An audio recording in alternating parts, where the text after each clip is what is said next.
నమస్తే మాస్టర్స్. మనం ఈరోజు ముక్తి మార్గం అనే బుక్ చదువుకుందాము. ఇది పత్రి సార్ రాసిన బుక్ ఇదండి.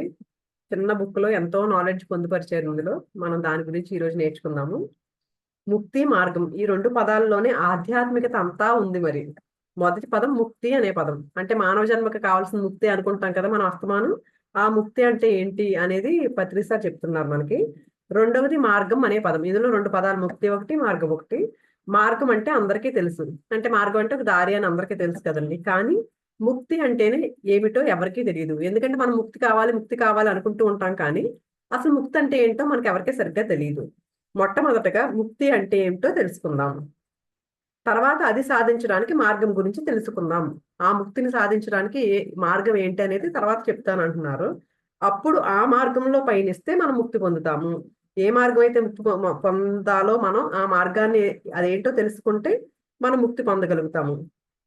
ముక్తి అన్నా, మోక్షం అన్నా, నిశ్రేయస్సు అన్నా, అపవర్గం అన్నా, సాల్వేషన్ అన్నా, ఇవన్నీ కూడా ఒకే పదానికి పర్యాయ పదాలు. అన్నిటి మీనింగ్ ఒకటేనండి ఈ పదాలన్నిటినీ కూడా. ముక్తి అంటే ఏంటి అంటే విడుదల.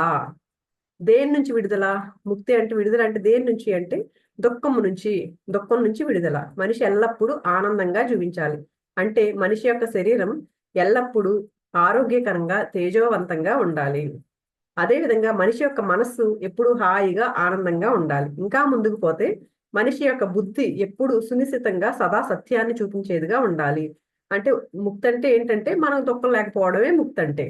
మరి దుఃఖం లేకుండా ఉండాలంటే ముందు శరీరం పరంగా ఉండకూడదు, దుఃఖం ఉండకూడదు. అంటే శరీర పరంగా దుఃఖం అంటే ఏంటంటే ఆరోగ్యంగా ఉండకుండా మన అనారోగ్యాలతో బాధపడుతూ అలా ఉండకూడదు. అలాగే మనసు చేసే ఆలోచనలతో దుఃఖం ఉండకూడదు. బుద్ధి ఎలా ఉండాలి? మన బుద్ధి ఎప్పుడు సత్యాన్ని చూపించేదిగా ఉండాలంటండి. ఎప్పుడైతే బుద్ధి సత్యాన్ని చూపించేదిగా ఉండదో అప్పుడు మనస్సు మలమై అశుభ్రమై అనేక రుగ్మతలను కలిగి ఉంటుంది. ఎప్పుడైతే మనస్సు మలమై అశుభ్రమై ఉంటుందో అప్పుడు శరీరం అస్వస్థతలకు లోనే రోగాలకు మూలమై మనకు ఎన్నో దుఃఖాలను కలిగిస్తుంది. మనకు తెలిసిందే కదండి. ఏంటి, ఎప్పుడైతే మనం బుద్ధి సరిగ్గా పనిచేయలేదో మనకి, అప్పుడు మనసంతా మలినంగా. చూడండి, ఎవరో మనల్ని ఏదో అన్నారండి, అన్న వెంటనే మనం ఏంటి ఇలా అన్నాడు అని చెప్పేసి బుద్ధి అలా ఆలోచించింది అనుకోండి. ఆ వెంటనే మన బుద్ధి అలా ప్రేరేపించింది అనుకోండి మనల్ని. వెంటనే ఆలోచనలు ఎలా ఉంటే, అయ్యో నేను ఇలా అయిపోయినా, నన్ను ఇలా అన్నారు అలా అన్నారంటే ఆ మనసు ఎప్పుడైతే మలినం అయిపోయిందో ఆ మనసు ద్వారానే శరీరానికి రోగాలు వస్తూ ఉంటాయి అలాంటి ఆలోచన వల్లే. అందుకని దుఃఖాల నుంచి విడుదలే ముక్తి. రకరకాల దుఃఖాల నుంచి విడుదల కావడమే ముక్తి అంటే. శారీరక పరమైన రోగాల నుంచి ముక్తి విడుదల, మానసిక పరమైన రుగ్మతలు, ఒత్తిడులు, ఆందోళనలు, భయాల నుంచి విముక్తి విడుదల. అలాగే బుద్ధి యొక్క మాధ్యం నుంచి ముక్తి విడుదల. అంటే మనం బుద్ధి మాధ్యం అంటే ఏంటంటే మన బుద్ధిని ఉపయోగించాలి. ఎప్పుడైనా సరే ఎవరో పక్కన వాళ్ళండి ఎవరో వస్తారు, మన దగ్గరికి వస్తారు, వచ్చి ఏదో చెప్తూ ఉంటారు. దానికి మనం అప్పుడు బుద్ధి ఉపయోగించాలి. అది ఏంటి, మనం అవసరమా లేదా అనేది మన బుద్ధిని ఉపయోగించాలి. ఉపయోగించకపోతే ఏంటి, మనం ఆ మనసు పాడైపోవడం, ఆ మనసు పాడైపోతే శరీరం మీద చూపిస్తూ ఉంటది. అందుకని ఆ బుద్ధి ఎప్పుడు సత్యంతో ఉండాలంటండి. మన బుద్ధి ఎప్పుడు సత్యం గురించే సత్యంతోనే ఉండాలంటండి బుద్ధి. అసలు నేను ఎందుకు పుట్టాను, ఈ జీవితం అంటే ఏంటి, ఇలాంటివన్నీ మనకి ఏమాత్రం తెలియవు. మన సాధారణ బుద్ధికి అందవు అవి. సత్యం అన్నది బుద్ధికి అందనప్పుడు మనకు మన జీవితం శాంతం అగమ్య గోచరంగా ఉంటుంది. ఎప్పుడైతే మనకు సత్యం తెలియదో మన జీవితం ఎలా ఉంటుందో అనేది మనకే తెలియదు. బుద్ధిపరమైన మాంద్యం పోవాలి. అందుకని మన ఆ జ్ఞానాన్ని మనం సంపాదించాలి. బుద్ధికి కావాల్సిన జ్ఞానాన్ని మనం సంపాదించాలి. మానసిక పరమైన రుగ్మతలు పోవాలి. శారీరక పరమైన అస్వస్థతలన్నీ పోవాలి. ఇవన్నీ శాశ్వతంగా పోవాలి. ఒకప్పుడు పోయి మరొకప్పుడు ఉంటే అవి అక్కడ దాన్ని ముక్తి వచ్చింది అను. అంటే చూడండి, ఒక్కొక్కసారి మనం చాలా ఆనందంగా ఉంటామండి. నేను అంతా బాగున్నా, నాకేమీ లేదనుకుంటాం అనుకోండి. కరెక్ట్ ఏ సిచ్యువేషన్స్ వచ్చినాయండి, మళ్ళీ ఏడుస్తూ ఉన్నాం అనుకోండి, దాన్ని ముక్తి అనరు. ముక్తి అంటే ఎప్పుడైనా సరే ఈ మూడు, తనువు, మనస్సు, మరి బుద్ధి, ఈ మూడు కూడా ఎప్పుడైతే పరిశుభ్రంగా ఉంటాయో శాశ్వతంగా, అంటే ఇప్పుడుండి తర్వాత రాకపోవడం కాదు, ఎప్పుడు శాశ్వతంగా ఈ మూడు ఎప్పుడైతే పరిశుభ్రంగా ఉంటాయో అప్పుడు మనకి ముక్తి వచ్చింది అంటాము. అంతవరకు ముక్తి అనేది రాదు. అంటే దుఃఖంలో కొట్టుకుంటున్నాము. మూడు రకాల దుఃఖాల నుంచి విడుదల. కపిల మహాముని ఏమన్నాడంటేనంటండి, త్రివిధ దుఃఖ అత్యంత నివృత్తి అత్యంత పురుషార్థ. అంటే కామ, అర్థ, ధర్మ, మరి మోక్షాలలో నాలుగో పురుషార్థమైన మోక్షం అంటే ఏమిటంటే మూడు రకాల దుఃఖాల నుంచి పూర్తిగా విడుదల కావడమే. ధర్మార్థ కామ మోక్షాలు అని మనం చెప్పుకుంటానే ఉంటాం కదండి. అంటే ఏంటి, నాలుగోది ఏంటి, మోక్షము. అదే ఫైనల్ స్టేజ్ మనకి.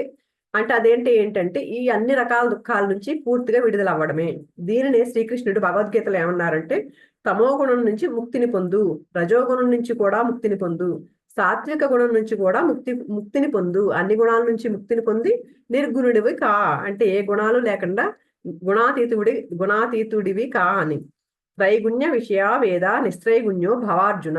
అంటే నువ్వు 3 గుణాలతో కలిసి ఉన్నావు, గుణాతీతుడువు కా ఓ అర్జున అని చెప్పారు కృష్ణ పరమాత్ముడు. ఈ 3 గుణాల నుంచి విముక్తుడువు కా. శారీరకపరమైన రుగ్మతలే మరి తమో గుణ దోషాలు. అంటే తమో గుణం అంటే ఏంటి, దాని దోషాలు అంటే ఏంటంటే మన శరీరంలో వచ్చే రోగాలు ఇవన్నీ ఉంటాయి కదండి అవి. మానసిక పరమైన రుగ్మతలే రజోగుణ దోషాలు, బుద్ధిపరమైన రుగ్మతలే సాత్విక గుణ దోషాలు. ఈ 3 వెరసి సకల దుఃఖాలను కలిగిస్తాయి. మనకు దుఃఖాలన్నీ కలిగించేవి ఇవే. ఎప్పుడైతే ఈ దోషాలన్నీ తొలగిపోతాయో అప్పుడు మనకు దుఃఖాలు ఉండవు. అప్పుడు మనం త్రిగుణాతీతులం అవుతాము. అప్పుడు రాహిత్యం వస్తుంది, ముక్తి పొందుతాము. ఎప్పుడూ కూడాను దుఃఖం ఉండకూడదు. మనిషికి ఎప్పుడూ కూడా దుఃఖం ఉండకూడదు. శారీరక పరంగా గాని, మానసిక పరంగా గాని, బుద్ధి పరంగా కానీ. శారీరక పరంగా అంటే తలనొప్పి నుంచి క్యాన్సర్ వరకు ఏ రోగాలు రాకూడదు. మానసిక పరమైన ఉన్న రుగ్మతలు అంటే ఎంబీబీఎస్ సీట్ రాకపోతే ఆత్మహత్య చేసుకోవడం, ఎవరైనా అవమానిస్తే కృంగిపోవడం, బీపీలు తెచ్చుకోవడం, ఇలాంటివన్నీ కూడా మానసిక పరమైన రుగ్మతలు. ఇవి ఉండకూడదు. బుద్ధి మాంద్యత ఉండకూడదు. అంటే ఏకాగ్రతా శక్తి కలిగి ఉండాలి, జ్ఞాపక శక్తి బాగా ఉండాలి. మన గత జన్మలన్నీ మనం తెలుసుకోవాలి. అంతవరకు మనకు జ్ఞాపక శక్తి ఉండాలి. అదే ముక్తి. ముక్తి, మోక్షం, అపవర్గం, నిశ్రేయస్సు. ముక్తి అన్నా మోక్షం అన్నా ఇవన్నీ పర్యాయ పదాలను ముందే చెప్పారు కదండి. దీనికి జీసస్ క్రైస్ట్ ఏమన్నారంటేనంటండి, దేవుని రాజ్యం వెతకండి, ఆ యొక్క ధర్మంలో జీవించండి, అప్పుడు మీకు కావలసినవన్నీ వస్తాయి అని. మీకు కావలసినవన్నీ అంటే మనకు దుఃఖ రాహిత్యం కావాలి, మన శరీరం చక్కగా ఉండాలి, మన మనసు ఎప్పుడు స్వచ్ఛంగా ఏకంగా హాయిగా ఉండాలి, మన బుద్ధి ఎప్పుడు సునిశ్చితంగా ఉండాలి. ఇవన్నీ మనకు కావాలి, మీకు కావలసినవన్నీ వస్తాయి అన్నాడు అన్నమాట. కనుక ముక్తి అంటే ఈ 3 రకాల రుగ్మతల నుంచి విముక్తి పొందడం, దూరం కావడం, అవి లేకుండా శాశ్వతంగా పోవడం. ఈ రోజు ముక్తి అనే పదం ఒక్కటే కాకుండా మరొక 2 పదాలను కూడా తెలుసుకుందాం. అవి ఏంటంటే నిర్వాణం, పరినిర్వాణం, మహాపరినిర్వాణం. వీటినే గౌతమ బుద్ధుడు పరినిర్వాణం, మహాపరినిర్వాణం అన్నారు. నిర్వాణం అంటే దుఃఖరాహిత్యం, పరినిర్వాణం అంటే గొప్ప దుఃఖరాహిత్యం, మహాపరినిర్వాణం అంటే అత్యంత గొప్పదైన దుఃఖరాహిత్యం. కనుక నిర్వాణం, పరినిర్వాణం, మహాపరినిర్వాణం అథవా ముక్తి, పరిముక్తి, మహాపరిముక్తి, ఈ 3 గురించి మనం విశేషంగా విస్తారంగా తెలుసుకుందాం. మనం మన సొంత జీవితంలో శారీరక పరమైన దుఃఖాలు ఏమీ లేకుండా, మానసిక పరమైన దుఃఖాలు ఏమీ లేకుండా, బుద్ధిపరమైన అస్పష్టతలు ఏమీ లేకుండా ఉంటేనే మనం ముక్తి పొందినట్లు, మనం నిర్వాణం పొందినట్లు. మనం నిర్వాణం పొందినా కూడా మన చుట్టుపక్కల ఎప్పుడైతేనంటండి మనలో ఉన్న దుఃఖాలన్నీ పోగొట్టుకున్నామో, శరీర పరంగా కానీ, ఆలోచనల పరంగా కానీ, బుద్ధి పరంగా కానీ, అన్ని దుఃఖాలు ఎప్పుడైతే పోగొట్టుకుంటామో మనం ముక్తి పొందినట్టంటండి. మరి మనం నిర్వాణం పొందిన అంటే మనకి ఆ ముక్తి అనేది మనకు వచ్చినా కూడా మన చుట్టుపక్కల వాళ్ళు దుఃఖిస్తూ ఉన్నారనుకోండి, అప్పుడు మనకి ఎంత మాత్రం బాగుండదు. అంతే కదండి. ఇప్పుడు మనం ఎవరో కొంత నెగిటివ్ పీపుల్ ఉంటారనుకోండి, మనం వాళ్ళ దగ్గరికి వెళ్ళామనుకోండి, అక్కడ అస్సలు ఉండలేం మనం. ఎందుకు ఉండలేమంటే, అమ్మో అక్కడ అంతే నెగిటివ్ ఎనర్జీ ఉంది, నేను అసలు ఉండలేకపోయానని చెప్పుకుంటూ ఉంటాం కదండి మనం. అందుకని ఏం చేయాలి, మనం మన చుట్టుపక్కల ఉన్న వాళ్ళు దుఃఖిస్తూ ఉంటే మనకు కూడా వస్తుంది కదా ఆ దుఃఖం. మన వాళ్ళ దగ్గరికి వెళ్ళామనుకోండి, మనకు కూడా తెలుస్తుంది ఆ నెగిటివ్ ఎనర్జీస్. అందుకని ఆ చుట్టుపక్కల వాళ్ళ దుఃఖం మన కారణంగా మన దుఃఖంగా పరిణమిస్తుంది వాళ్ళ దుఃఖం. కనుక చుట్టుపక్కల వాళ్ళ దుఃఖరాహిత్యం కోసము పనిచేయడం అన్నదే పరినిర్వాణం. ఇక్కడ 3 చెప్పారు కదండి, నిర్వాణం, పరినిర్వాణం, మహాపరినిర్వాణం అని. మనం దుఃఖం లేకుండా చేసుకోవడం నిర్వాణం అయితే, చుట్టుపక్కల వాళ్ళని దుఃఖం లేకుండా చేయడం, వాళ్ళకు కూడా నేర్పించి, జ్ఞానాన్ని నేర్పించి, ఎప్పుడైతే వాళ్ళల్లో కూడా దుఃఖం లేకుండా ఎప్పుడైతే చేస్తామో అప్పుడు పరినిర్వాణం చెందుతామంటండి. పరిముక్తి అనబడుతుంది దీన్నే. కేవలం మన చుట్టుపక్కల వాళ్ళే కాకుండా ప్రపంచం మొత్తంలో కూడా దుఃఖాన్ని తీసివేయాలి అని ఎవరైతే కంకణం కట్టుకుంటారో వారు మహాపరినిర్వాణంలో ఉన్నట్టు, మహాపరిముక్తిలో ఉన్నట్టు. పత్రిసార్ లాగా చూడండి, ప్రపంచం అంతా పిరమిడ్ మెడిటేటర్స్ ఎంతో మంది ఉన్నారు కదండి ఈ రోజు. అలా ప్రపంచం మొత్తం దుఃఖాన్ని కూడా ఎప్పుడైతే తీయడానికి కంకణం కట్టుకున్నామో, మనం అది స్టార్ట్ చేసామో మొత్తం అందరికీ ప్రచారం చేయడానికి, జ్ఞానం అందరి దుఃఖాన్ని తొలగించడానికి, అప్పుడు మహాపరినిర్వాణం, మహాపరిముక్తిలో ఉన్నట్టు అంటండి మనం. ప్రపంచం మొత్తంలో దుఃఖం పోవాలి. ప్రపంచ దుఃఖం వారి దుఃఖం కనుక వారి దుఃఖం నుంచి సుదూరంగా పోవాలంటే ప్రపంచంలోని మొత్తం దుఃఖం అంతా పోవాలి. అప్పుడే వారి దుఃఖం పోతుంది. కనుక వ్యక్తిపరంగా మన నుంచి దుఃఖం పోతే ముక్తి, మన చుట్టుపక్కల వారి దుఃఖం పోతే మనకు పరిముక్తి, ప్రపంచంలోని దుఃఖం అంతా తొలగిపోతే అప్పుడు మనకు మహాపరిముక్తి. స్వంతానికి తెలుసుకున్న తర్వాత ఇక అందరికీ తెలియచెప్పే ధర్మం ఒకటి ఉంటుంది. దాన్ని తీర్థంకర గోత్రబంధం అంటారు. అంటే మనం నేర్చేసుకున్న తర్వాత నేర్చేసుకున్నాం కదా, నేను అంతా బాగున్నాను కదా అంటే సరిపోదు. దాన్ని అంతా ఏం చేయాలి, అందరికీ స్ప్రెడ్ చేయాలి. మనం నేర్చుకున్నది, మనం ఏదైతే నేర్చుకుని ఎలా అయితే ఆనందంగా ఉంటున్నామో ఆ ఆనందాన్ని అందరికీ అందచేయడానికి మనం అందరికీ బోధించే ధర్మం అంటుంది అది. దాన్నే తీర్థంకర గోత్రబంధం అంటారు. తీర్థంకు తీర్థంకరుడు అంటే టీచరు. ఆ టీచర్ కు టీచింగ్ చేయకపోతే దుఃఖం వస్తుంది. కనుక తన దుఃఖం పోవడం కోసం బోధన చేస్తాడన్నమాట. బోధన చేస్తే ఇక్కడ దుఃఖం పోతుంది. కొంతమందికే బోధన చేయకుండా ప్రపంచానికి అంతటికి నిరంతరంగా ఎప్పుడూ బోధన చేస్తాడో అతడు తన పరిదుఃఖం నుంచి తొలగిపోతాడు. మహాపరినిర్వాణం పొందుతాడు. దుఃఖం అన్నది 3 స్థాయిల్లో ఉంటుంది. దుఃఖం, పరిదుఃఖం, మహాపరిదుఃఖం. దుఃఖం నుండి విడుదలే ముక్తి. కనుక ముక్తికి కూడా 3 రకాలు: ముక్తి, పరిముక్తి, మహాపరిముక్తి. నిర్వాణం, పరినిర్వాణం, మహాపరినిర్వాణం. ఎవరి రోగాల నుంచి, ఎవరి మానసిక రుగ్మతల నుంచి, బుద్ధి మాంద్యాల నుంచి వారు తొలగిపోయినప్పుడు వారికి ముక్తి. చుట్టుపక్కల ఉన్న వారికి సహాయపడుతున్నప్పుడు వారి దుఃఖాల నుంచి దూరం కావడం అప్పుడు పరిముక్తి. ప్రపంచాన్నంతా కూడాను ముక్తి మార్గంలో ప్రవేశింప చేసేటప్పుడు ఆ యొక్క శ్రమలో మనం నిమగ్నమైనప్పుడు మనకు మహాపరినిర్వాణం వస్తుంది, మహాపరిముక్తి వస్తుంది. మొట్టమొదటగా దుఃఖం నుంచి మనం విముక్తులమైనప్పుడు మనం అరిహంత్ అవుతాం. మనం చాలాసార్లు వింటూ ఉంటాం కదండి, బుద్ధుడు కథలు అవి వింటూ ఉన్నప్పుడు అరిహంతు, బోధిసత్వుడు అంటూ ఉంటారు కదా. చూడండి, అరిహంతు, బోధిసత్వుడు ఎంత క్లియర్ గా చెప్పారు ఇక్కడ దీని అర్థాలు. మొదటగా దుఃఖం నుంచి మనం విముక్తులం అవ్వాలి, దుఃఖరాహిత్య స్టేజ్కి వెళ్ళాలి అన్నారు కదా. ఎప్పుడైతే మనం దుఃఖం నుంచి విడుదలవుతామో అండి, దుఃఖం లేకుండా ఆనందంగా ఎప్పుడైతే ఉండగలుగుతామో అప్పుడు అరిహంత్ అవుతామంట మనం. హరి అంటే శత్రువు, హంత్ అంటే హతమార్చిన వాడు. శత్రువు అంటే మనలోని శత్రువులను హతమార్చుకున్నాం. దుఃఖరాహిత్యం ఎందుకు వచ్చిందండి? మనలో ఉన్న శత్రువులన్నిటిని చంపేసుకున్నప్పుడే దుఃఖరాహిత్యం అనేది జరిగింది. ఎప్పుడు ఆనందంగా ఉండగలుగుతున్నాం మనం. అంటే మనలో ఉన్న తమో గుణాన్ని మనం, అంటే సోమరితనాన్ని హతమార్చాలి. మామూలుగా మనం అనుకుంటాము కామ, క్రోధ, లోభ, మోహ, మద, మాత్సర్యాలు, ఈ అరిషడ్వర్గాలతో మనం ఉంటాం కదండి. వీటన్నిటినీ మనం ఎప్పుడైతే జయిస్తామో మనం మనలోని రజోగుణాన్ని హతం చేస్తున్నట్టు. అప్పుడు దాన్ని అయిపోయిన తర్వాత రజోగుణాన్ని, మనలో ఉన్న కామ, క్రోధ, లోభ, మోహ, ఈ అరిషడ్వర్గాలన్నిటినీ జయించినప్పుడు, సాత్విక గుణాన్ని కూడా అధిగమించినప్పుడు మనం అర్హంతులు అవుతాము.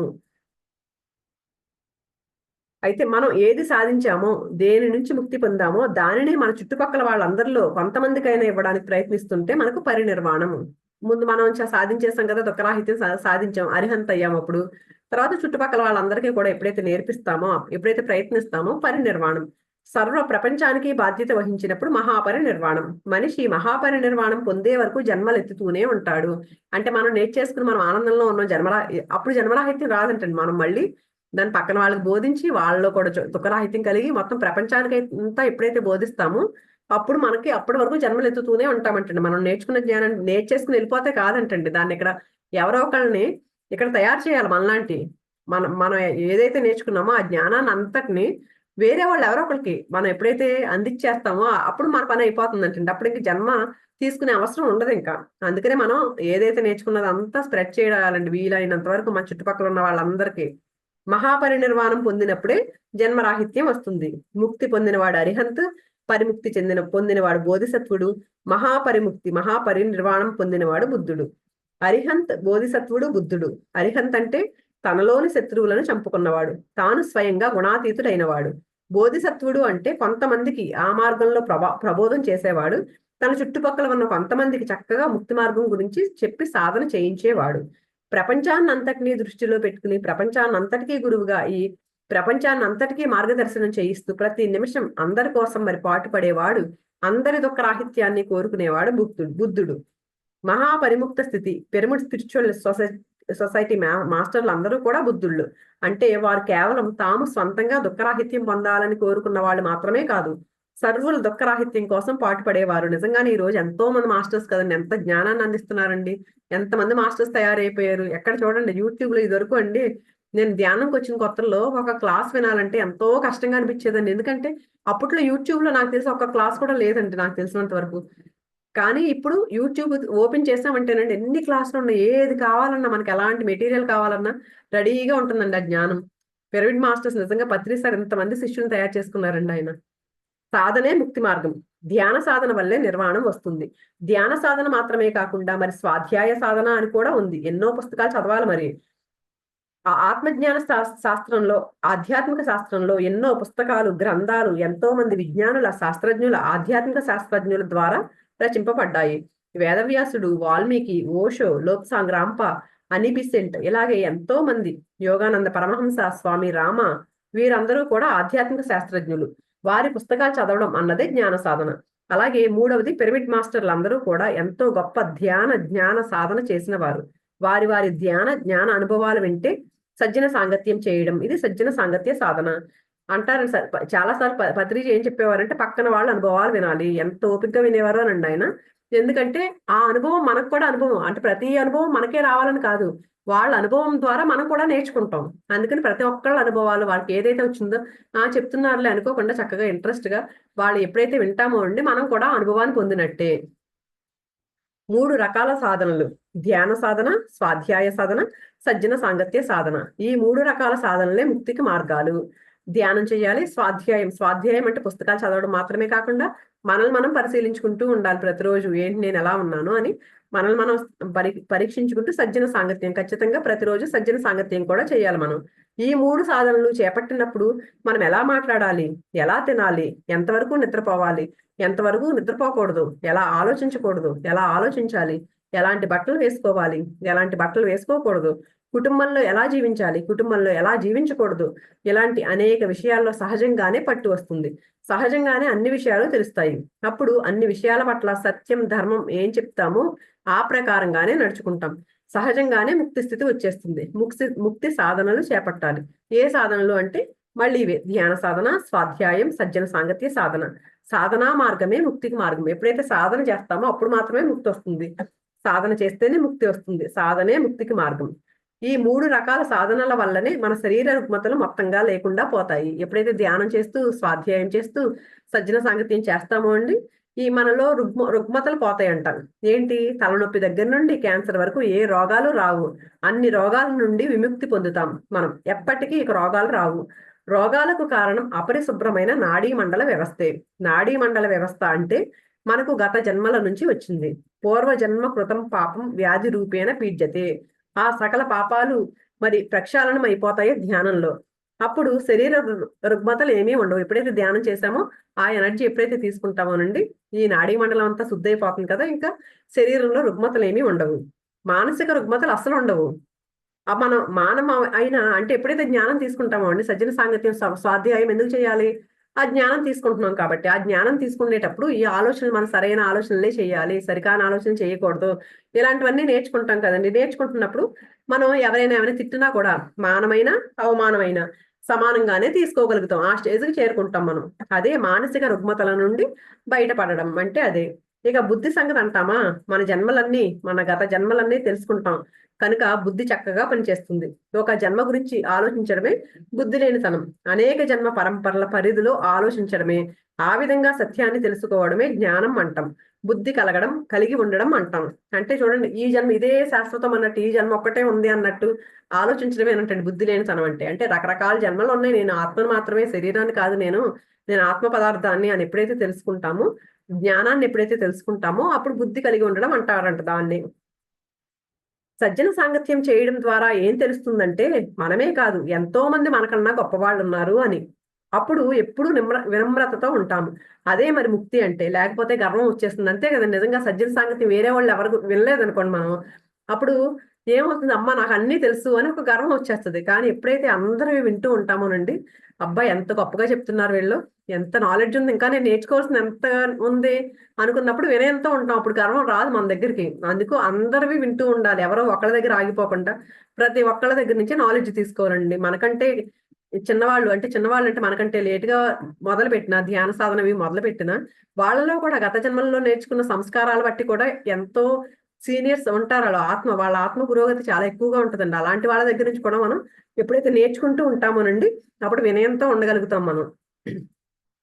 కనుక పిరమిడ్ స్పిరిచువల్ సొసైటీ మాస్టర్స్ అందరి చేత, కనపడిన ప్రతి ఒక్కరి చేత ధ్యాన సాధన చేయిస్తూ ఉంటారు, స్వాధ్యాయ సాధన చేయిస్తూ ఉంటారు, సజ్జన సాంగత్య సాధన చేయిస్తూ ఉంటారు. కనుక తాము మహాపరినిర్వాణంలో ఉంటారు, తాము ఒక బుద్ధ స్థితిలో ఉంటారు, తాము ఒక మహాపరిముక్త స్థితిలో ఉంటారు.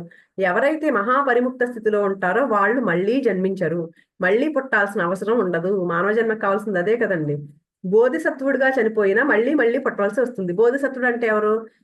మనం బాగున్నాం, దుఃఖరాహిత్యంతో ఉన్నాం, మన చుట్టుపక్కల వాళ్ళని దుఃఖరాహిత్యంలో చేసాం. కానీ ప్రపంచమంతా ఎప్పుడైతే దానికోసం, ప్రపంచమంతా దుఃఖరాహిత్యంలో ఉండడం కోసం ఎప్పుడైతే కంకణం కట్టుకున్నామో అప్పుడు మాత్రమే మనం బుద్ధుడిగా అవుతాము. కాబట్టి మళ్ళీ జన్మ తీసుకోవాలంటే, బోధిసత్వుడిగా ఆగిపోయామంటే బుద్ధుడిగా జన్మించేందుకు తీసుకోవాలి జన్మ, ఆ స్థితికి ఎదిగేందుకు. కనుక బుద్ధ స్థితిలోనే తుది శ్వాస. ఎవరైతే బుద్ధ స్థితి పొంది ఆ స్థితిలో జీవిస్తూ తుది శ్వాసను వదిలిపెడతారో వాళ్లకు ఆ జన్మే ఆఖరి జన్మ. మళ్ళీ వారు పుట్టవలసిన అవసరం లేదు. బుద్ధ స్థితి అంటే అదే జేసస్ స్థితి, అదే శ్రీకృష్ణ స్థితి, అదే మహావీరుడి యొక్క స్థితి, అదే ఒక జొరాస్టర్ స్థితి. కాబట్టి ఆ స్థితిని మనం పొందినప్పుడు ఇంక మళ్ళీ పుట్టన అవసరం లేదు. జన్మ రాహిత్య స్థితి అన్నమాట. అరిహంత స్థితి అంటే దుఃఖ రాహిత్య స్థితి. అరిహంత అంటే ఏంటండి? మనం దుఃఖం పోగొట్టుకున్నాం, దాన్ని అరిహంత అన్నారు కదా. దుఃఖ రాహిత్యం మాత్రమే ఉంది అక్కడ. కానీ బుద్ధ స్థితి అందరికి ఎప్పుడైతే, ప్రపంచం అందరికి ఎప్పుడైతే నేర్పిస్తూ మొదలు పెట్టామో అప్పుడు జన్మ రాహిత్యం, ఇంక జన్మ తీసుకునే అవసరం లేని స్థితి అప్పుడు వస్తుంది మనకి. మొట్టమొదట్లో మనం దుఃఖరాహిత్య స్థితిని పొంది ఆ తరువాత క్రమక్రమంగా మరి ప్రపంచాన్నంతా ఆ దుఃఖరాహిత్య స్థితి వచ్చేందుకు మనం కృషి చేస్తున్నప్పుడు మనకు జన్మ రాహిత్య స్థితి వస్తుంది. ఇప్పటికే ఎన్నో జన్మలు ఎత్తాము, ఇప్పటికే ఎన్నోసార్లు పుట్టాము, చనిపోయాము, ఎన్నో జన్మలు ఎత్తాము. భగవద్గీతలో కృష్ణుడు ఇలా అంటారు, బహూని మే వ్యథీతాని జన్మాని తవ చార్జున, తాన్యహం వేద సర్వాణి సత్వం వేత్త పరం తప. అర్జున, నువ్వు నేను ఎన్నో జన్మలు ఎత్తాము, కానీ నాకు నా జన్మలు నీ జన్మలు అన్నీ తెలుసు, నీకేమీ తెలియదు అని చెప్తున్నారు.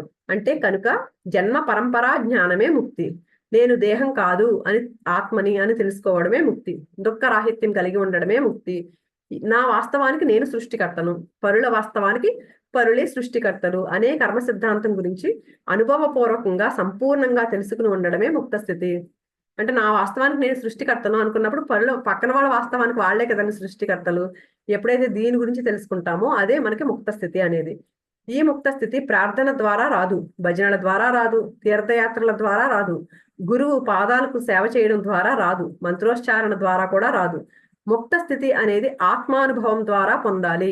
స్థూల శరీరంలోంచి బయటకు వచ్చి సూక్ష్మ శరీరంలో విహరించాలి, సూక్ష్మ శరీరం నుంచి బయటకు వచ్చి కారణ శరీరంలో విహరించాలి, కారణ లోకాలలో కారణ శరీరం నుంచి బయటకు వచ్చి మహాకారణ లోకాలలో మహాకారణ శరీరంతో విహరించాలి. అప్పుడు సృష్టి యొక్క పూర్ణ రూపం మనకు అవగతమవుతుంది అనుభవపూర్వకంగా. అది ముక్త స్థితి అంటే. నేను కేవలం స్థూల శరీరం అని అనుకున్నప్పుడు అది బంధ స్థితి, ముక్త స్థితి కాదు. ఒకరు ఇంకొకరిని కాపాడరు, నన్ను ఎవరో పుట్టించారు, ఎవరో కాపాడతారు, ఎవరో మార్గం చూపిస్తారు అనుకున్నప్పుడు అది బంధ స్థితి, ముక్త స్థితి కాదు. చూడండి, ఎవరిని కొంతమంది ఎంతసేపు ఎవరో రావాలి, నాకు ఎవరో హెల్ప్ చేయాలి, నన్ను ఎవరో కాపాడాలి అనుకుంటూ ఉంటారు కదండి. అందుకని ఎవరి కోసం వాళ్ళే ట్రై చేయాలి, అంతేగాని ఎవరో వచ్చి కాపాడతారని అంటే అది బంధ స్థితి అంటండి, అది ముక్త స్థితి కాదు. నా యొక్క స్థితికి తల్లిదండ్రులు కారణం, దేవుడు కారణం, మరి సంఘం కారణం అని అనుకున్నప్పుడు అది బంధ స్థితి, ముక్త స్థితి కాదు. నా స్థితికి నేనే కారకుడును అని ఎవరైతే తెలుసుకుంటారో వాళ్ళు ముక్త స్థితి పొందినవారు. పరుల మీద జాలి పడేవాడు బంధ స్థితిలో ఉన్నవాడు, ముక్త స్థితిలో లేనివాడు. పరుల మీద జాలి పడకూడదు అంటే చూడండి, ఇప్పుడు మనం ఎవరైనా కొంతమంది ఏమనుకుంటారండి, ఏమైనా వాళ్ళకి ఏ బిజినెస్ పెట్టారనుకోండి, అందులో లాస్ వచ్చింది అనుకోండి, అదిగో నా ఫ్రెండ్ అలా చేశాడు కాబట్టి నాకు లాస్ వచ్చింది, లేకపోతే నా వేరే ఎవరో వాళ్ళు అలా చేశారు కాబట్టి నాకు లాస్ వచ్చింది, ఇలా అంటూ ఉంటారు కదండి. కానీ నా స్థితికి నేనే కారణం అని ఎప్పుడైతే తెలుసుకుంటారో అది ముక్త స్థితి. అలాగే కొంతమంది చూడండి చాలా కష్టపడతా ఉంటారండి. కొంతమంది కష్టపడతా ఉంటే అయ్యో పాపం ఎంత కష్టపడుతున్నాడో అయినా సరే పైకి రావట్లేదు అనో, లేకపోతే ఏ అనారోగ్యంతో బాధపడుతున్నారు అనుకోండి, అయ్యో పాపం ఎంత కష్టంతో బాధపడుతున్నాడో అని ఇలా జాలి పడుతూ ఉంటాం కదండి. కానీ పరుల మీద జాలి పడకూడదు. కానీ ఏం చేయమంటున్నారు, వారికి ఏం కావాలో అంటే దాని నుంచి బయటపడాలి, బయటపడే మార్గాన్ని చూపించమంటున్నారు, ఆ జ్ఞానాన్ని అందించమని చెప్తున్నారు. వారికి ఏం కావాలో అది ఇవ్వడంలో నిమగ్నం కావాలి. అంటే వాళ్ళు అందులోంచి బయటకు తీసుకురా, మనం జాలి చూపించినంత మాత్రాన వాళ్ళకి ఏమవుతుందండి, ఏమీ కాదు కదా. అందుకని మనం ఏం చేయాలి, ఆ జాలి చూపించడం కాదు, అందులోంచి బయటికి లాక్కురావాలి.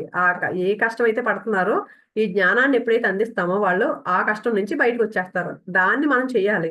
అంతేగాని అయ్యో పాపం నీకు నీకు బాధ వచ్చిందా, అయ్యో పాపం నీకు నొప్పి వస్తుందా, ఎలా తట్టుకుంటున్నావు, ఇలాంటి మాటలు వద్దు, జాలి పడొద్దు. వారికి ఏం కావాలో అది ఇవ్వడంలో నిమగ్నం కావాలి. వారికి ధ్యానం కావాలి, వారి చేత ధ్యాన సాధన చేయించాలి. జాలి పడితే ఏం లాభం? ముక్త స్థితిలో ఉన్నవారు జాలి పడకూడదు, తమ కర్తవ్యాన్ని నిర్వహిస్తూ ఉండాలి. జాలి పడితే సమయం వృధా. జాలి పడడం అనేది ఆ యొక్క సమయాన్ని వృధా చేసుకున్నట్లు, ఒక్క క్షణమైన జీవితాన్ని వృధా చేసేవాడు బంధ స్థితిలోనే ఉన్నట్లు, ముక్త స్థితిలో ఉన్నట్లు కాదు.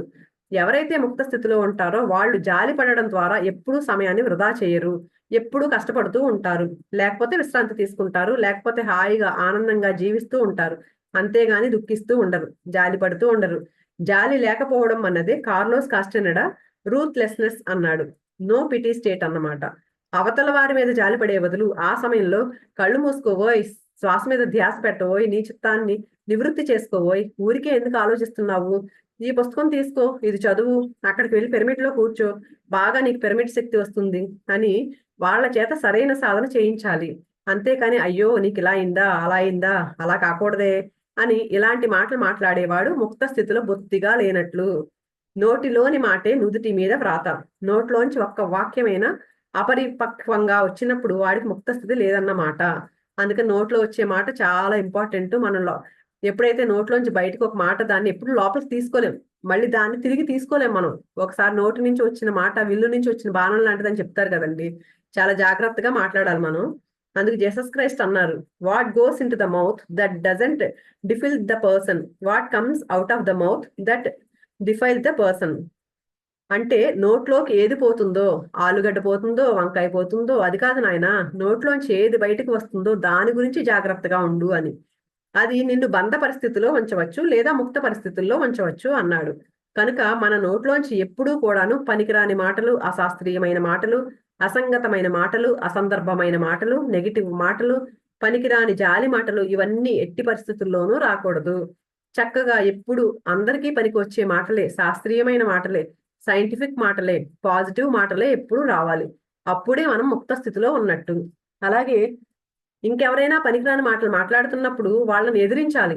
సంఘంలో ఉండే కుళ్ళును ఎదిరించని వాడు ముక్త స్థితిలో లేనివాడు. వాడు ఎలాగుంటే నాకేంటి అని అనుకుంటే ముక్త స్థితిలో ఉన్నవాడి లక్షణం కాదు. తనకు తాను ముక్తిని పొందవచ్చు, కానీ పరిముక్తి లేదు వాడికి. అంటే చూడండి, నేను బాగున్నాను కదా, నాకెందుకు పక్కన వాళ్ళ గురించి అనుకున్నాం అనుకోండి, అది కూడా ముక్త స్థితి కాదంట. మహాపరిముక్తి అంతకంటే కాదు. మరి పరిముక్తి మహాపరిముక్తి పొందే వరకు జన్మలు తీసుకుంటూనే ఉంటారు. అందుకని సంఘంలోని కుళ్ళును ఎదిరించాలి, ఎప్పుడూ కుళ్ళును ఎదిరించాలి. ఎవరైనా పనికి రాకుండా మాట్లాడితే ఎందుకు అలా మాట్లాడుతున్నావు, నోరు మూసుకుని కూర్చో, మౌనంగా ఉండు, ధ్యానంలో ఉండు అని చెప్పాలి. పనికిరాని పనులు చేస్తుంటే, మాంసం తింటుంటే మాంసం తినవద్దు, శాకాహారం తీసుకో అని చెప్పాలి. చెప్పడం మనవంతు, వాడు చేస్తాడో చెయ్యడో వాడి యొక్క కర్మ. కానీ మనం చెప్పకపోతే అది మన కర్మ అవుతుంది. కనుక ఎప్పుడూ కూడాను సత్యపు మాటలు మాట్లాడేవాడే ముక్త స్థితిలో ఉండేవాడు. ఎప్పుడూ కూడా సశాస్త్రీయంగా మాట్లాడాలి. ఉన్నది ఒక్కటే శాస్త్రం యొక్క పాయింట్, ఎవరి వాస్తవాన్ని వాళ్లే సృష్టించుకుంటూ ఉన్నారు అని. ఎవరైనా ఏదైనా సహాయం కోరితే మనం ఎలాంటి సహాయం ఇవ్వాలి, వారిని నెత్తి మీద పెట్టుకోకూడదు, వాడి యొక్క హోంవర్క్ మనం చేయకూడదు, వారి హోంవర్క్ వారు చేసుకునేలా సరైన సూచన ఇవ్వాలి. అంతే కదండి. ఇప్పుడు మన పిల్లలు ఉన్నారండి, వాళ్ళకి ఏదో స్కూల్లో హోంవర్క్ ఇచ్చారు, మనం చేసేసామంటే వాడు ఏం నేర్చుకుంటాడు? అందుకని వాడి హోంవర్క్ వాడితోనే చేయించాలి, పక్క నుంచి మనం గైడ్ చేయాలి అంతే వాళ్ళని. అంతే కదండి. అలాగే ఈ జ్ఞానం కూడా అంతే. వాళ్ళు ఏదో బాధపడుతున్నారని చెప్పేసి అది మనం నెత్తి వేసుకోకూడదంటండి. వాళ్ళకి నేర్పించాలి ఎలా ఉండాలి అనేది, మనం నేర్పించాలి. అంతేకాని వారిని నెత్తి మీద పెట్టుకోకూడదు. అది పనికిరాని మంచి గుణం, అది సాత్విక గుణ దోషం. బద్ధకం ఉండకూడదు. తమో గుణం అంటే బద్ధకం. బద్ధకం ఉన్నవాడు బంధస్థితిలో ఉన్నవాడు. ఎప్పుడూ మనకు బద్ధకం ఉండకూడదు. చకచకా లేవాలి, చకచకా మాట్లాడాలి, చకచకా పనులు చేసుకోవాలి. ఇదే తమో గుణ దోషం నుండి ముక్తి పొందడం అంటే. అలాగే రజోగుణ దోషం అంటే అహంకారం, నేనే గొప్పవాణ్ణి, నా మాటే అందరూ వినాలి. ఇది రజోగుణం అన్నమాట. నేను చెప్పినట్లే అందరూ వినాలి. ఇలా ఉన్నవాడు హతుడై ఉన్నవాడు, బంధంతో ఉన్నవాడు, ముక్తుడు కాదు కదా. ఎవరి ఇష్టాయిష్టాలు వాళ్ళవి. ముఖ్యంగా తల్లిదండ్రులు పిల్లలను శాసిస్తూ ఉంటారు, తమ ఇష్టాలను వాళ్ళ మీద రుద్దుతూ ఉంటారు. ఇలాంటి తల్లిదండ్రులు బంధస్థితిలో ఉన్నవారే కానీ ముక్త స్థితిలో లేనట్లు. అడ్డాలలో ఉన్నప్పుడే బిడ్డడు, కానీ గడ్డాలు వచ్చినప్పుడు బిడ్డడు కాదు. కనుక ఎదిగిన పిల్లలను వారి వారి ఇష్టాలకు వదిలేయడమే ముక్త స్థితి. నా ఇష్ట ప్రకారం అందరూ మాట్లాడాలి, అందరూ వినాలి, అందరూ జీవించాలంటే అది రజోగుణం యొక్క లక్షణం, అది రజోగుణ దోషం. అందుకని పిల్లలు పెద్దోళ్ళు అయిన తర్వాత అంటే వాళ్ళకి ఏదైతే ఇష్టమో, నాకు ఇదే చదువు, నువ్వు ఇదే బాగుంటుంది, ఇలా కాకుండా వాళ్ళు దేనికైతే ఇంట్రెస్ట్ చూపిస్తారో దాన్ని, చదువునే కదండి అన్ని విషయాల్లో, అలా మనం మన ఇష్ట ప్రకారం చేయాలనుకోకూడదంటండి. ఇకపోతే సాత్విక గుణ దోషం అంటే మనం జాలిపడి వారు చేయాల్సిన పనులను వారికి బదులు మనం చేస్తుంటాం. ఇది సాత్విక గుణ దోషం. ఇకపోతే వాళ్ళు ఏదైనా చెడు పనులు చేస్తుంటే ఎదిరించకుండా ఉంటాం, మనకెందుకులే అని చెప్పేసి. ఇవన్నీ కూడా సాత్విక గుణ దోషాలు. అంటే ఎవరికో ఫోన్లే అని చెప్పేసి జాలిపడి వాళ్ళ పని మనం చేసేస్తాం కదండి, అది కూడా చేయకూడదు. అది కూడా దోషం అంటండి, సాత్విక గుణ దోషం అంటది. అలాగే ఎవరైనా చెడ్డ పనులు చేస్తున్నారు అనుకోండి, బాబోయ్ మనం మనం వెళ్ళామంటే అడ్లు మనల్ని తిడతారు, ఎందుకు వచ్చిందని పక్కకు ఉంటాం కదా, అది కూడా సాత్విక గుణ దోషమే అంటుంది. జ్ఞాన బోధ చేయాలి. ఈ సాత్విక గుణ దోషాల నుండి కూడా మనం దూరం కావాలి. ఎప్పుడూ కూడా ఎదిరించాలి, జ్ఞాన బోధ చేయాలి, సక్రమ మార్గం చూపిస్తూ ఉండాలి. తన తలకాయ పోయినా సరే, మన ప్రాణ నష్టం జరిగినా సరే, మనకు సంఘంలో అవమానం, తలక్రిందులు, చిన్న చూపు దొరికినా సరే, కనుక తమోగుణ దోషం నుంచి, సోమరితనం నుంచి దూరం కావాలి. రజోగుణ దోషం నుంచి అంటే అంతా నేనే, నాకే కావాలి అనే ఆ యొక్క ధోరణి నుండి మనం దూరంగా ఉండాలి. తర్వాత అవసరమైన మంచి చేయకూడదు, కానీ మంచిని ప్రబోధించాలి. మంచిని చేయకూడదు, వాళ్ళ మంచి వాళ్ళు చేసుకోవాలి. ఎవరిని వారే ఉద్ధరించుకోవాలి. మనం ఇంకొకరిని ఎలా ఉద్ధరిస్తాం? నేను ఇంకొకరిని ఉద్ధరించడం అనేది సాత్విక గుణ దోషం. ఎవరిని ఎవరు ఉద్ధరించలేరు. ఉద్ధరేదాత్మనాత్మానం ఆత్మానం సాధయేత్. ఆత్మైవ హ్యాత్మనో బంధు ఆత్మైవ రిపురాత్మనః. శ్రీకృష్ణుడు భగవద్గీతలో ఎవరిని వారే ఉద్ధరించుకోవాలి అని చెప్పారు. శ్రీకృష్ణుడు కౌరవులను ఉద్ధరించలేకపోయాడు. ప్రయత్నం చేస్తాం, కానీ వారిని వారే ఉద్ధరించుకోవాలి. శ్రీకృష్ణుడు పాండవులను ఉద్ధరించలేదు, పాండవులు సాధన ద్వారా తమను తాము ఉద్ధరించుకున్నారు. అందుకని ఎవరో ఏదో చేస్తారని చూడకూడదు, మనల్ని మనం ఉద్ధరించుకోవడానికి ప్రతి క్షణం ప్రయత్నించాలని మనం. దీనికి ఏం చేయాలి? సాధన, పరిసాధన, మహాపరిసాధన. సాధన అనేది 3 రకాలుగా ఉంటుంది. ఎలాగైతే ముక్తి అనేది 3 రకాలుగా ఉందో, అలాగే ముక్తి పొందే మార్గం కూడా, అంటే సాధన మార్గం కూడా 3 రకాలుగా ఉంటుంది. ఏంటది అంటే సాధన, పరిసాధన, మహాపరిసాధన. మనం 3 దోషాల నుండి, అంటే తమో రజో సాత్విక దోషాల నుండి దూరం అయ్యేందుకు చేసే ఆ కృషి సాధన. ఆ సాధనలే సాధనలు అనబడతాయి. అలాగే ఇతరుల దుఃఖం నుండి వారిని విముక్తులు చేయడం కోసం చేసే సాధనే పరిసాధన అవుతుంది. ప్రపంచం మొత్తం కూడా దుఃఖరాహిత్యం పొందాలి అనే దానికోసం చేసే సాధనే మహాపరిసాధన అవుతుంది. మనం సాధనతో మొదలై అది పరిసాధనతో మధ్యలో ఉండి చివరకు మహాపరిసాధనతో మన జీవితం ముగించాలి. మహాపరిసాధనలో నిమగ్నమై ఉండేవాడే పిరమిడ్ మాస్టర్లు. కనపడిన ప్రతి వారికి ధ్యానం ప్రబోధిస్తూ ఉంటారు, సజ్జన సాంగత్యం చేయమని చెప్తూ ఉంటారు, ట్రెక్కింగ్లకు వెళ్ళమని చెప్తూ ఉంటారు, మాంసాహారం తినొద్దని చెప్తూ ఉంటారు, శాకాహారం కూడా మితాహారంగానే తినమని చెప్తూ ఉంటారు. పౌర్ణమి రోజుల్లో ధ్యానం చేయమని చెప్తారు. చిన్నపిల్లలకు చిన్నప్పటి నుండే ధ్యానం చేయమని చెప్తారు. ధ్యాన ప్రశిక్షణల్లో డబ్బులు తీసుకోవద్దు అని చెప్తారు. పిరమిడ్ శక్తిని ఉపయోగించుకోమని చెప్తారు. కర్మకాండలు, వ్యర్థమైన కర్మకాండలు చేయవద్దు అని చెప్తారు. ఇలాగే ఎన్నో వీరు కనపడిన ప్రతి మనిషికి చెప్తూ ఉంటారు. ఇదే మహాపరిసాధన, ఇదే బుద్ధత్వ స్థితి. ఎవరైతే ఈ స్థితిలో ఉంటారో వారికి ఖచ్చితంగా ఈ జన్మ ఆఖరి జన్మ. చేయవలసింది చేస్తే పొందవలసినవి పొందుతాము. పిరమిడ్ మాస్టర్లందరికీ ఈ వర్తమాన జన్మ ఆఖరి జన్మ. మరి ఇంకా 18 ఆదర్శ సూత్రాలు, పిరమిడ్ స్పిరిచువల్ సొసైటీల 18 ఆదర్శ సూత్రాలే మరి ఈ యొక్క మహాపరినిర్వాణానికి, మహాపరిముక్తికి మనం చేయవలసిన మహాపరిసాధన. పత్రిసారి చెప్తారు కదా, 18 ఆదర్శ సూత్రాలు ప్రతి దానిలో ఉంటాయి కదండి. ఇవి ఎప్పుడైతే పాటిస్తామో అంటుండే అదే చివరి జన్మ అవుతూ ఉంటుందండి. ఆ 18 సూత్రాలని ఫాలో అయితే మనం చేయవలసింది చేస్తే మనం పొందవలసింది పొందుతాము. శారీరక రోగాలు, వ్యాధులు అన్ని మానసిక రుగ్మతల మీదే ఆధారపడి ఉంటాయి. మానసిక రుగ్మతలన్నీ బుద్ధి యొక్క మాంద్యం మీదే, బుద్ధి యొక్క అస్వచ్ఛత మీదే ఆధారపడి ఉంటాయి. ఎప్పుడైతే మనం ఆధ్యాత్మికతలో జీవిస్తామో, ఆధ్యాత్మికతలో ఉంటామో, బుద్ధి అనేది దాని యొక్క మాంద్యం పోగొట్టుకుని అద్భుతమైన ఆత్మ పదార్థంగా విరాజిల్లుతుంది. అప్పుడు శరీరం ప్రశాంతంగా, నిర్మలంగా, స్వచ్ఛంగా ఉంటుంది. ఇప్పటికీ హిమాలయాల్లో కొన్ని వందల మంది వేల సంవత్సరాలుగా సజీవంగా ఉన్నారు. మనకు ఇచ్ఛామరణం రావాలి. భీష్ముడు తన మరణ సమయాన్ని తానే ఎంచుకున్నాడు. నేను శరీరం వదిలిపెట్టేస్తున్నాను సుభాష్, నా కోసం సమాధి ఏర్పాటు చెయ్యి అని 1983 సంవత్సరం ఏప్రిల్ 16న నాకు చెప్పారు శ్రీ సదానంద యోగి. ఆయన పత్రిసార్ గురువు గారండి, సదానంద యోగి గారు. చెప్పిన తేదీకి ఆయన శరీరాన్ని వదిలిపెట్టేశారు. అదే పరిపక్వ ఆత్మస్థితి అంటే. ఏ గూటి పక్షులు ఆ గూటికే. ఒక బుద్ధ స్థితిలో స్వయంగా ఉన్నాను నేను, పత్రిసార్ చెప్తున్నారండి. మరి ఏ గూటి పక్షులు ఆ గూటి వద్దకే చేరతాయి కదా, ఏ జాతి పక్షులు ఆ జాతిలోనే చేరతాయి కదా. పిరమిడ్ మాస్టర్లు అందరూ కూడా, పిరమిడ్ ధ్యానులందరూ కూడా మరి బుద్ధ స్థితిలో ఉన్నవారే. అందుకనే అందరూ కూడా ఇక్కడ ఏకత్రితమై ఉన్నాము. ఎన్నో జన్మలుగా మనం ఎంతో సాధనలో, ఎంతో పరిసాధనలో పక్వం అయ్యి ఆ తర్వాతే ఇక్కడ మనందరం కలిసి ఉన్నాము. మన లక్ష్యం ఏమిటంటే అందరికీ ముక్తి రావాలి. అందరూ ధ్యానం చేస్తే ముక్తి పొందుతారు. ప్రతిరోజు ఎవరెవరి వయసుకు తగినన్ని నిమిషాలు, అంటే 10 సంవత్సరాల వాళ్ళు 10 నిమిషాలు, 20 సంవత్సరాల వాళ్ళు 20 నిమిషాలు, 40 సంవత్సరాల వాళ్ళు 40 నిమిషాలు. ఈ విధంగా కళ్ళు రెండు మూసుకుని శ్వాస మీద ధ్యాస ఉంచాలి. ఆనాపానసతి అభ్యాసం చేయాలి. అదే ముక్తి మార్గానికి నాంది ప్రస్తావన. కళ్ళు రెండు మూసుకుని శ్వాస మీద ధ్యాస ఉంచడం నేర్చుకోవాలి. ఇదే ఏకైక ముక్తి మార్గం. ఓషో, రజనీష్ పుస్తకాలు చదవాలి. మాంసం తినకూడదు. ఆకలి లేకుండా భోజనం చేయకూడదు. నీరు విపరీతంగా త్రాగాలి. ఎప్పుడూ సత్యాన్ని ప్రబోధిస్తూ ఉండాలి. అసత్యాన్ని ఎదుర్కొంటూ ఉండాలి. అదే ముక్తి మార్గం. ఎప్పుడూ కూడా అందరి అనుభవాలు సదా వింటూ ఉండాలి. మన అనుభవాలను అందరికీ సదా చెప్తూ ఉండాలి. ఇదే సజ్జన సాంగత్యం అంటే. ఇదే ముక్తి మార్గం. ఒక్క నిమిషమైనా సమయాన్ని వృధా చేయకూడదు. పక్కవాడిని వృధా చేయనివ్వకూడదు. వీళ్ళు ఏదైనా ఉబుసుపోక కబుర్ల కోసం వస్తే దయచేసి కబుర్లొద్దు, నేను సాధన చేసుకోవాలి, మన ఇద్దరం కలిసి సాధన చేద్దాం అని చెప్పేసి మరి వాళ్ళు కబుర్లు చెప్పనీయకుండా చెయ్యాలి. చిన్నపిల్లలకు చిన్నప్పటి నుంచే ధ్యానం చెప్తే వారు ముక్త స్థితిలో సహజంగానే పెరుగుతారు. బంధ స్థితిలో ఉండరు. 2 ఏళ్ల వయసు నుంచే చిన్నపిల్లలకు ధ్యానం నేర్పించాలి. ఇవన్నీ కూడా పెద్దల బాధ్యతలు. పిరమిడ్ స్పిరిచువల్ సొసైటీ మూవ్మెంట్ లో ముక్తి మార్గాలే ఉన్నాయి, ఇంకేమీ లేవు.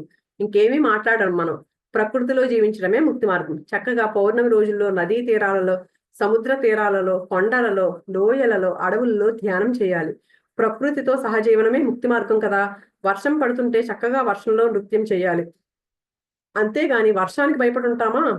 భయం అనేదే ఒక బంధ మార్గం. భయరాహిత్యం అనేది ముక్తి మార్గం. దేనికి భయపడకూడదు, నిర్భయంగా ఉండాలి. మన ఆలోచనలను నిర్భయంగా ప్రకటించాలి. పక్క వాళ్ళు ఏమైనా అనుకుంటారేమో అని ఎప్పుడు సత్యం మాట్లాడకుండా ఉండకూడదు. చెప్పవలసింది గట్టిగానో మెల్లిగానో చెప్పే తీరాలి. ముక్తి అంటే విడుదల. దీనికి పర్యాయ పదాలు మోక్షం, అపవర్గం, నిశ్రేయస్సు. అలనాడు జీసస్ క్రైస్ట్ సత్యం ఏమిటో తెలుసుకోండి, సత్యం మిమ్మల్ని బంధ విముక్తుల్ని చేస్తుంది అన్నాడు. నేను ఆత్మను అని తెలుసుకున్నవాడే సత్యం తెలుసుకున్నవాడు. నా కర్మలే నా వాస్తవాలు సృష్టిస్తున్నాయి అన్నది తెలుసుకున్నవాడే సత్యాన్ని తెలుసుకున్నవాడు. ఉన్నవి 2 సత్యాలు. నేను ఆత్మను, నా వాస్తవానికి నేనే సృష్టికర్తను. ఈ రెండు మౌలిక సత్యాలు. సత్యాలను దర్శించిన వాడే ముక్తుడైన వాడు, బంధస్థితిని దాటిన వాడు. ముక్తాభిమానే ముక్తోహి. ముక్తిని అభిమానించేవారు తప్పకుండా ముక్త పురుషులు అవుతారు. ముక్తాభిమానే ముక్తోహి బద్ధాభిమాన్యపి కిం వదంతీహ సత్యేయం యా మతి సా గతిర్భవేత్ అన్నాడు అష్టావక్రుడు. ముక్తాభిమానే ముక్తోహి అంటే ముక్త స్థితిని అభిమానించేవాడు ముక్తుడే అవుతాడు. ఎందుకు కాడు? బంధాన్ని అభిమానించేవాడు బద్ధుడే అవుతాడు. ఈ లోకంలో ఉండే ఈ నానుడి యా మతి సా గతిర్భవేత్. మన మతి ఎలా ఉంటుందో మన గతి కూడా అలాగే ఉంటుంది.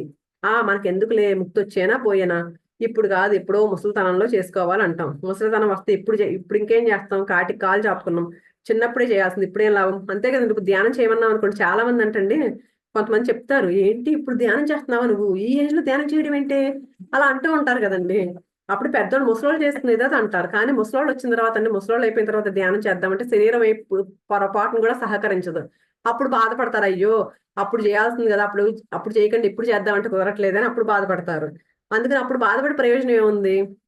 ఎప్పుడు విన్న వెంటనే మనం ఇది స్టార్ట్ చేయాలి. చూసారా, ఈ రోజు చేయాలి, రేపు చేయాలి, రేపేమో నిన్న చేసి ఉండాల్సింది, ఇప్పుడు ఏం చేయలేము అంటూ.